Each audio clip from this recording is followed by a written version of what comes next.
Buroshin mawaƙa ne.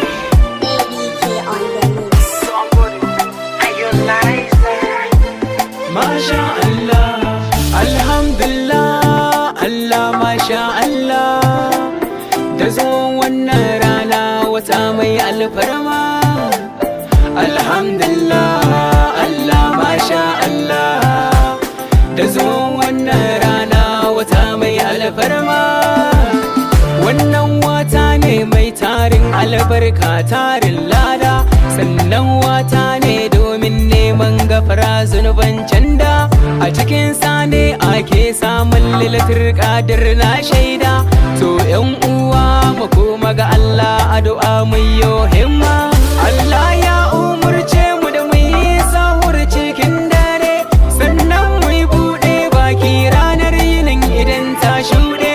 Malam ko alhaji aikin Allah ne ba yawa ba, ko ci da musa kai gajiyayyu wannan lada ce mai girma. Ramadan kare, Ramadan kare, Ramadan kare, Allah ya fe mana kurakurai. Ramadan kare, Ramadan kare, Ramadan kare, Allah ya fe mana kurakurai.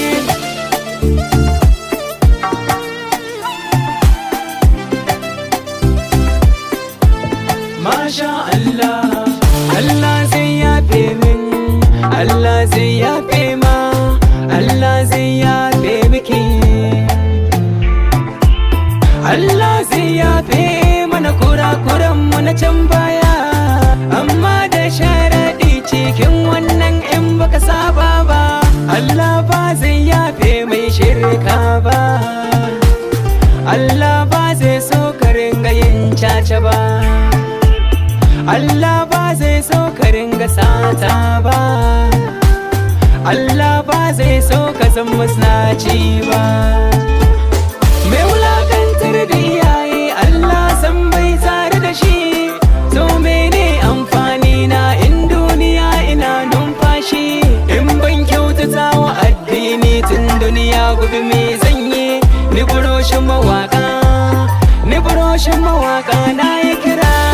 Ramadan kare, Ramadan kare, Ramadan kare, Allah ya fe mana kurakurai. Ramadan kare, Ramadan kare, Ramadan kare, Allah ya fe mana kurakurai.